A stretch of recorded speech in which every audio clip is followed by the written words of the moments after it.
High friends, welcome to Sam's kitchen. Friends, आज आपण अगदी 5 मिनिटात होणारा नाश्त्याचा प्रकार बघणार आहोत। आता तुम्ही म्हणाल नाश्त्याचा प्रकार 5 मिनिटात होऊ शकतो का?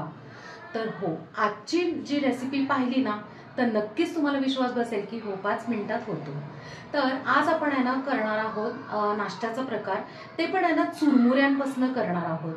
ते आहे सुशिला, म्हणजे चुरमुऱ्याचा झटपट होणारा उपमा। साधा सोपा आहे, जास्त काही इन्ग्रेडियंट्स लागत नाहीत आणि इनफॅक्ट आहे ना तुम्ही संध्याकाळी सुद्धा ना इव्हनिंग स्नॅक्स म्हणून सुद्धा करू शकता। कारण मुलांच्या आता काय होतं, ट्युशन्स आणि क्लासेस चालू होतात, पटकीने काहीतरी करायचं असतं, वेळ खूप कमी असतो करायला पण आणि खायला पण। तर नक्की ही रेसिपी करून बघा आणि मला कमेंटमध्ये सांगा।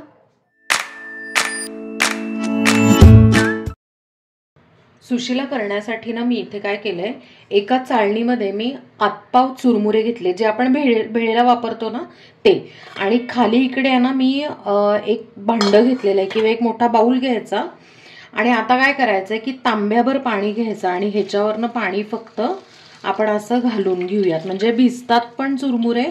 आणि दुसरी गोष्ट म्हणजे काय होतं की पिळायला लागत नाही। काय करूयात माहितीये का, की ते पाणी कमी पडलं म्हणून अजून थोडं पाणी घेते। काय होतं की चुरमुरे जे आहेत ना ते भिजले पाहिजे।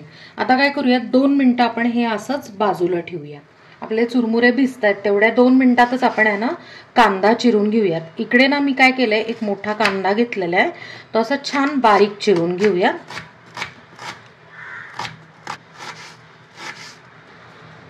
कांदा आपण छान बारीक चिरून घेतलेला आहे। आता 2 मिनिटात आपण कांदा चिरून घेतला, तेवढ्या वेळातच आपण आहे ना चुरमुरे भिजवून घेतले बघा। छान असे ना सॉफ्ट पण झालेले आहेत आणि परफेक्ट असं पाणी सुद्धा निघालेलं आहे। सर त्यामुळे काय होतं ना की ही सर्वात सोपी पद्धत आहे चुरमुरे भिजवून घेण्याची। आता फोडणीसाठी आपण आहे ना कढई ठेवलेली आहे, त्यात छोटा डाव तेल घालून घेतलंय। तेल तापलं की त्यात ना शेंगदाणे घालून घ्यायचे। आधी अर्धा चमचा मोहरी। आता ना मंद आचेवर काय करायचंय की शेंगदाणे आपण छानपैकी लालसर असे तळून घेऊया। शेंगदाणे लालसर तळून झाले की त्यात कढीपत्ता घालूया,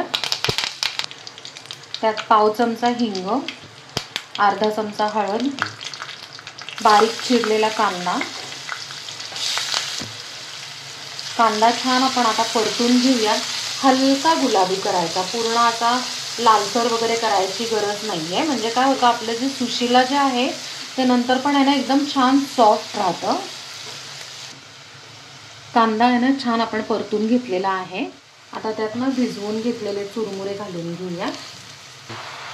त्यात अगदी ना पाव चमचा साखर, चवीप्रमाणे मीठ। पण मीठ घालताना ना काय करायचं माहितीये का, की चुरमुऱ्यामध्ये ना मीठ असतं, सो त्या पद्धतीने थोडं कमी टाकायचं।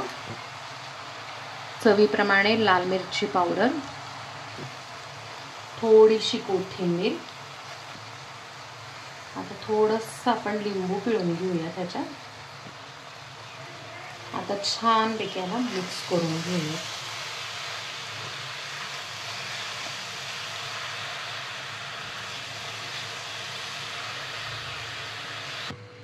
आपण हे सगळं मिक्स करून घेतलेलं आहे। आता काय करायचंय की अगदी 2 ते 3 मिनिटं आपण याला वाफ काढून घेऊया। बरोबर 3 मिनिटं झालेली आहेत आणि छानपैकी आहे ना वाफ पण आली आहे ह्याला। तर अशा पद्धतीने आहे ना सुशिला तयार आहे। आता आपण तो सर्व करूया। फ्रेंड्स, मस्त असं झटपट आणि 5 मिनिटात होणारा चविष्ट असा गरमागरम सुशिला तयार आहे। आपण ते सर्व करून घेतलंय।